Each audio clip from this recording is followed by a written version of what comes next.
Hey everyone, welcome to this explainer. I am absolutely thrilled you're tuning in today. We're diving into something super practical for all of you expats living right there on the gorgeous coast of Salinas, Ecuador. If you're learning Spanish, hanging around that A1 or A2 level, and you just want to handle your daily errands with total confidence, well, this explainer was built specifically for you. So, what's our goal today? We're going to master 10 essential banking words that you'll actually use all the time in your daily life. Okay, let's jump right in. Are you ready to confidently stroll through the doors of Banco Pichincha or Banco Guayaquil without that knot of anxiety in your stomach? You know the feeling. Well, instead of bogging you down with confusing grammar rules, we're taking a really focused, day-in-the-life approach here. By the end of this, you're going to be equipped with the exact vocabulary you need to thrive. Let's do this. All right, let's kick off our account section with our absolute foundational word, cuenta. That's pronounced C-U-E-N-T-A. Basically, it's just a formal arrangement to keep your money in a bank. In English, it's your account. So let's look at how this actually pops up in real-life situations. Here's an example. Yo abrí una cuenta en el banco local para pagar la luz y el agua. If we break that down, it literally translates to, I opened an account at the local bank to pay for electricity and water. This is incredibly useful for setting up and paying those Salinas utility bills. Next up is a word you're going to use constantly, ahorros, pronounced ahorros. This represents the money you're keeping for the future, your savings. You definitely need to know how to talk about the cash you're putting away for a rainy day on the coast. And here's how you'd use it in a complete thought. Guardo mi dinero en una cuenta de ahorros para el futuro, meaning I keep my money in a savings account for the future. Did you catch that natural rhythm there? Cuenta de ahorros, savings account. That's two of our foundational words linked perfectly together. Now let's look at a pretty crucial distinction when we're dealing with people versus machines. You have the cajero, or cajera if it's a woman. That is the actual human bank teller sitting behind the glass window. But then you have the cajero automático. That's the ATM machine outside dispensing cash. You absolutely do not want to mix those two up when you're asking for help. So here's a very common scenario you might face at any local branch in town. Hablé con la cajera en la ventanilla para cambiar un billete roto. This means I spoke with the teller at the window to change a torn bill. Look, anyone who has lived in Ecuador for more than a week knows that getting a slightly torn bill swapped out is an absolute rite of passage. But hey, what about the machine? Sometimes you walk up and you see that dreaded warning screen.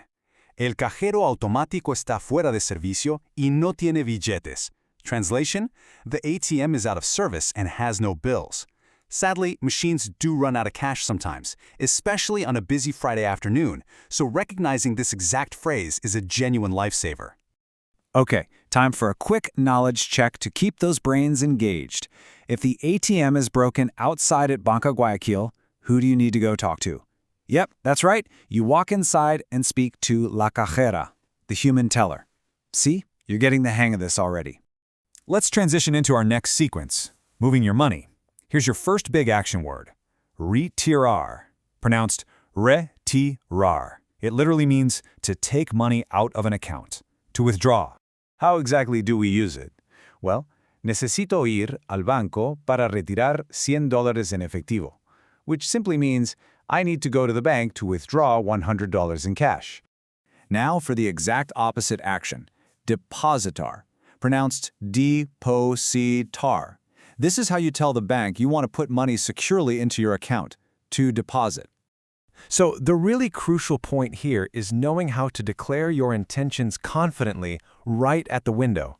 Voy a la ventanilla para depositar el dinero de mi renta. I'm going to the window to deposit my rent money. It's very direct, it's very polite, and perfectly clear. But what if you don't want to handle physical bills at all? Enter our next essential word, transferencia, pronounced transferencia. It means moving money directly from one account to another, a transfer. Here's a highly convenient example for your everyday life. Hice una transferencia electrónica desde mi teléfono para pagar el alquiler. That translates to, I made an electronic transfer from my phone to pay the rent. Mastering digital banking is such a vital skill for making your expat life completely frictionless. Let's shift to the big picture now. Saldo, pronounced S-A-L-D-O. This is the total amount of money remaining in your account, your balance.